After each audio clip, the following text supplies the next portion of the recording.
So the idea is, you ready? Okay, we're talking about playtime with caregivers and their children.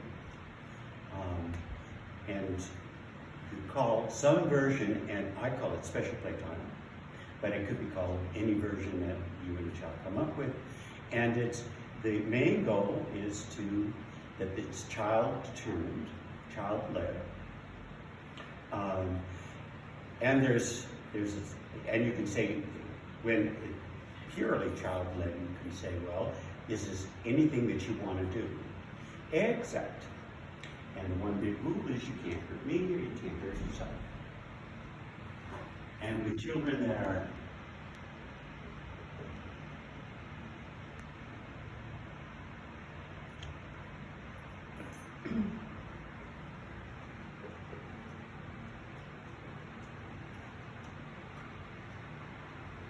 So I already have a question, if that's okay. Yeah. So would you, so say if it's twice a week, is that would you know at the beginning of the week what days they're going to be and what times? Yes. You do that, so I would have it be very so pre-done, yeah. and this is adult determined. Adult. Depending on, depending on your schedule. And this isn't meant to change any other thing with your parenting style. Yeah. This is just an add-on. The reason for that is that parenting styles are, like you were just mentioning, that there are plenty of different ones. They range from very permissive to very strict, but that doesn't matter so much as the relationship. And the target of the special playtime is relationship. Yeah. With the idea that there'll be spontaneous play coming from the child and supported by, witnessed by the caregiver. Except for if there's any kind of hurting that's going to, so no hitting, can't hit anybody, can't hit yourself, can't run out, etc. So if that starts to happen, then the adult would say, remember there is this rule, this is a special playtime, this is not a time for hurting you or someone else.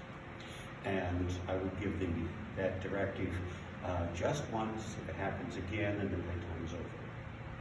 Then I would go ahead and start again. So you're just doing it one-on-one with the child? Yeah, absolutely. You wouldn't have other children in the family doing No. That's why it's just meant to one. And it's actually meant to go hand in hand with sort of supporting or generating or helping restart attachment. So now I also have another rule, which would be at the end. This is in the literature, would be controversial. Cleanup. So when the playtime is over, then the child has to do the cleaning up. Now, the reason for this part is you're also practicing, following the rules. If there's a protest, then the game I play, then I would turn it into a game, which is, if you're 7, you have to pick up at least 7 things. And I would make sure that the child wins. So, say if we have these things, then say, oh, you're still not doing it? How about this? Blow it someplace. You're supposed to be here. Take a big breath, blow it. So what you're trying to do is essentially use play to do, and I would do it regularly. Here comes the regular time, is that the child does part of the cleanup. Now, because this has to do with this, Stuart suggested, with children who are aggressive, I would expect this to happen more with more aggressive kids. The resistance in some way or another. So this is just to prepare it. It's rare, though, with quote-unquote normal kids. But if there's some kind of acting out, it will occur with refusing to do things, running out of the room, refusing to clean up, and you're trying to work with that. And then if it doesn't work, then it's over. Start again the next time. Now, in terms of the props or play things,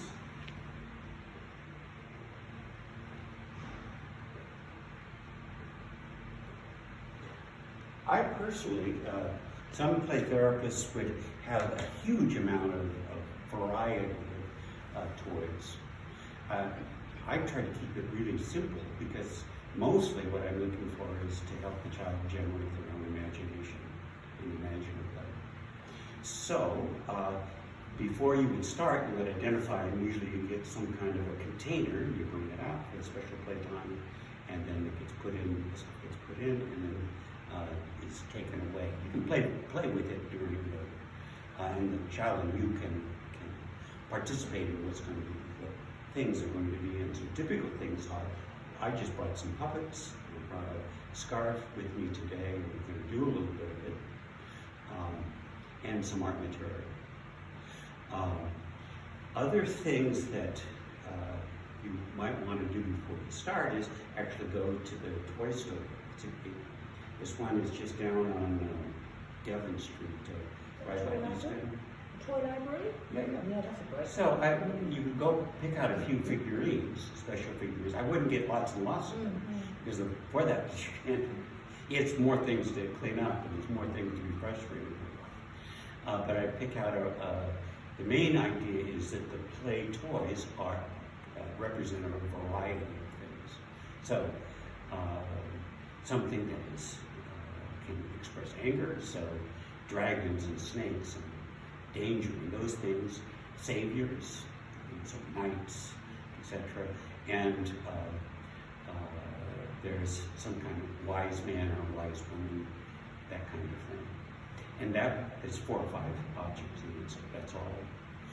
There's another thing you could use, which is, it used to be called magnetic clay. You see it, it's a kind of clay, this is for sand. I'm sorry, it's called magnetic sand.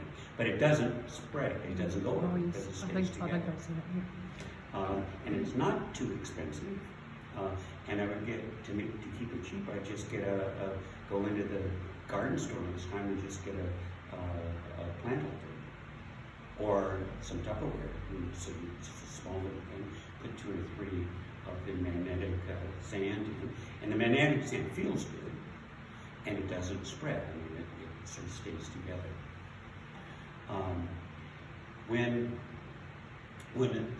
it's child, and by the way, the only reason I say it's child-led is that's the ultimate goal. Sometimes they're going to choose you to be in it.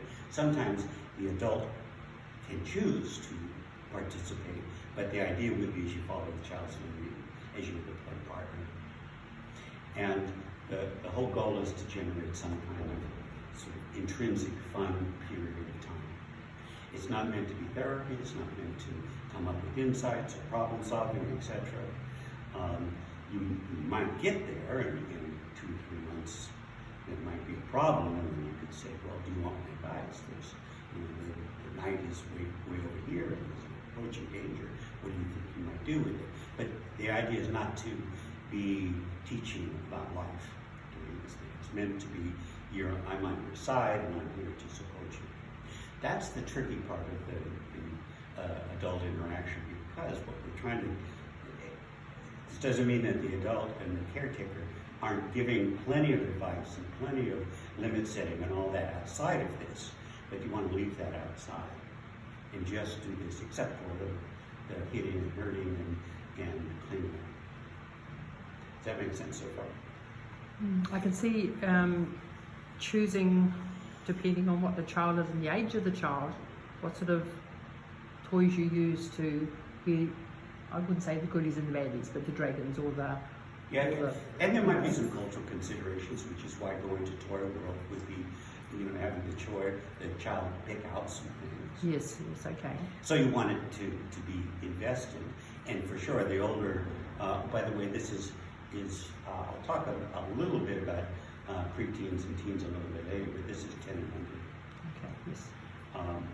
And if you can even do this with 3 and 4-year-olds, which is where the sand tray might come in, or some of the puppets, some of the simpler kinds of toys.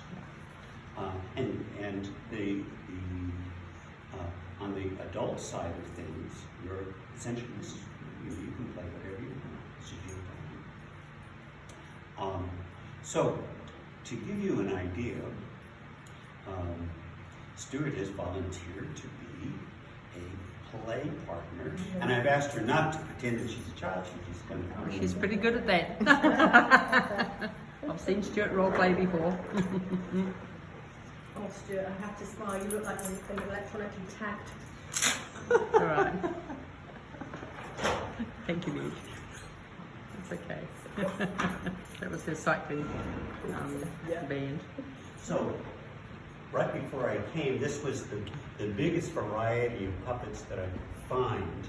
So, what I mean, there's some kind of puppet that could express more aggressive thing, or two of them, sort of a nicer, if you will, less threatening puppet, and same idea, but this could also, in imagination, open a whole new realm. And the reason I'm including a scarf is that this could be, rather than having castles and all the events, all the actual things, this could turn into many things. Whatever you wanting it to be. Right. Right. Including, I should also say this too, in special playtime, I would have a certain play, like a rug, or you could have another scarf like this and just put that, this is the place we're going to play. Right, okay. So the play doesn't start here and then go to another room and go to the lounge. It's truly a contained place. So you've got a boundary for them to Absolutely. be in. And this is where we started to talk about boundaries and structure and all that. And this is where the structure comes in. The freedom is in what you choose, what the content of it is, and that's the kind of thing that my comments are as the watcher are just to be interested and curious, and perhaps ask if there are, try to avoid questions, but the questions I would ask would be only, what's the dragon say? What's the next thing that happens? To include more of it. And the rest of my comments would be just commenting on what's going on. So Stuart, would you like to take some?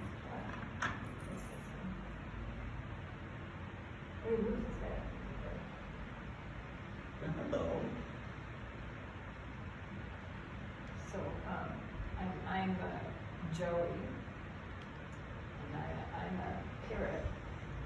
Joey, could you speak up, please? I'm Joey, and I'm a parrot. And Stuart used to come and feed me when my owner was around. And one time I flew out of the cage, and she had opened the cage door. And so I chased her around, tried to bite her, and then I started laughing. Ha ha ha ha ha ha ha. And she had to close the door and go and bring her daughter to come and deal with me because she couldn't get me to go back in my cage. You sound like you're very clever. Oh, I am pretty clever. I am pretty clever. Yeah. So then what happened? Well, Stuart's daughter came and persuaded me to go back in my cage. But it was very funny. It was when I saw Stuart running out of the room, I just laughed and laughed and laughed. I just thought that was so funny. So you had something in mind when you were doing all of this. I did. I was really bored. No one was coming to see me. I was very bored, and I wasn't really Stuart. I was angry. I was angry at my owner for leaving me. Yeah, Katie left me, and I was really sad when Katie left me. So there were lots of feelings. Yeah, I'm going to stop here for a little bit because you see, the therapist to me or the rational person could say, well, couldn't you make that connection yourself? Or what are you going to say? But rather than that, I'm just trying to say that there's a lot of these feelings. So the adult is just trying to hear more of and encourage more of the story. So, and can also reflect back different states. So instead of what feelings do you have, it's lots of different feelings. So you're really clever, or comments like that. Or how is this going to end? Did you learn a lesson? Those would be the kind of things that, because if you're bringing in adult-child relationship that has already some negative parts to it, that's going to just, it's going to go right back into the same old thing again. And here, you really are trying to open things up. Well, Joey, is there anything more that you'd like to show us or tell us about? Well, I'm really lonely when I'm in my cage. I'm really lonely. No, I have no one to play with at all. Only get to play with people and Katie comes. But you do like to get out of the cage. Yes, I do like to get out of the cage, yeah. Especially when I'm dealing with somebody who's, well, I'm smarter than I am. I especially like that. I bet you are. Okay, well, we're gonna have to end our special playtime. And by ending, that means it's time for you to clean up, Oh, okay. All right, so where do I put these things? wherever you like. Can I wrap them in the Sure. truck? Sure.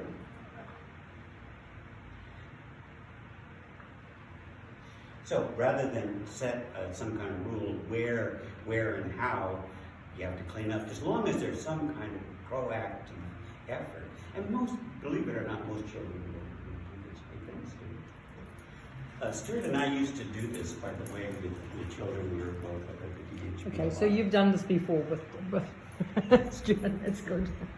Thank you. I'm just going to stop that for a minute.